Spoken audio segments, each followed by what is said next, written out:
તારીખ 1 થી 7 જૂન દરમિયાન વાવાઝોડાની આગાહીના પગલે તારીખ 1 થી 7 જૂન દરમિયાન સુવાલી તથા ડુમ્મસ બીચ બંધ રહેશે। માછીમારો કે સાગર ખેડૂતોને દરિયા કિનારે તેમજ દરિયો ખેડવા પર પ્રતિબંધ છે।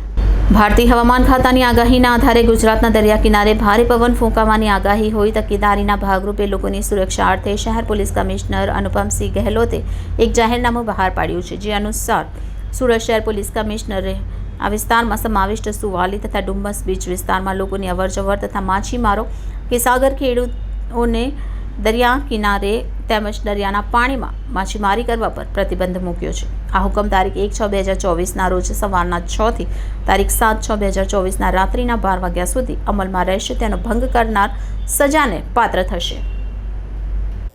છેલ્લા 2-3 દિવસથી જે વાવાઝોડાનો આસાર આપણને મળ્યો છે ને હવામાન ખાતા તરફથી જે આગાહી છે કે માછીમારો જે છે દરિયો ખેડવા ના જાય અને આ સિવાય સહેલાણીઓ ડુમસ કે સુવાલી જેવા સુરત સિટીને સંલગ્ન જે દરિયા કિનારા છે કે જેમાં પોતાના આનંદ પ્રમોદ માટે પરિવારજનો સાથે જતા હોય છે તો એ ના જાય એના માટે આપણે પોલીસ કમિશનરશ્રીએ જાહેરનામું બહાર પાડી અને તારીખ 1 થી 7 સુધીમાં દરિયા કિનારે ના જવાની સૂચના આપવામાં આવી છે।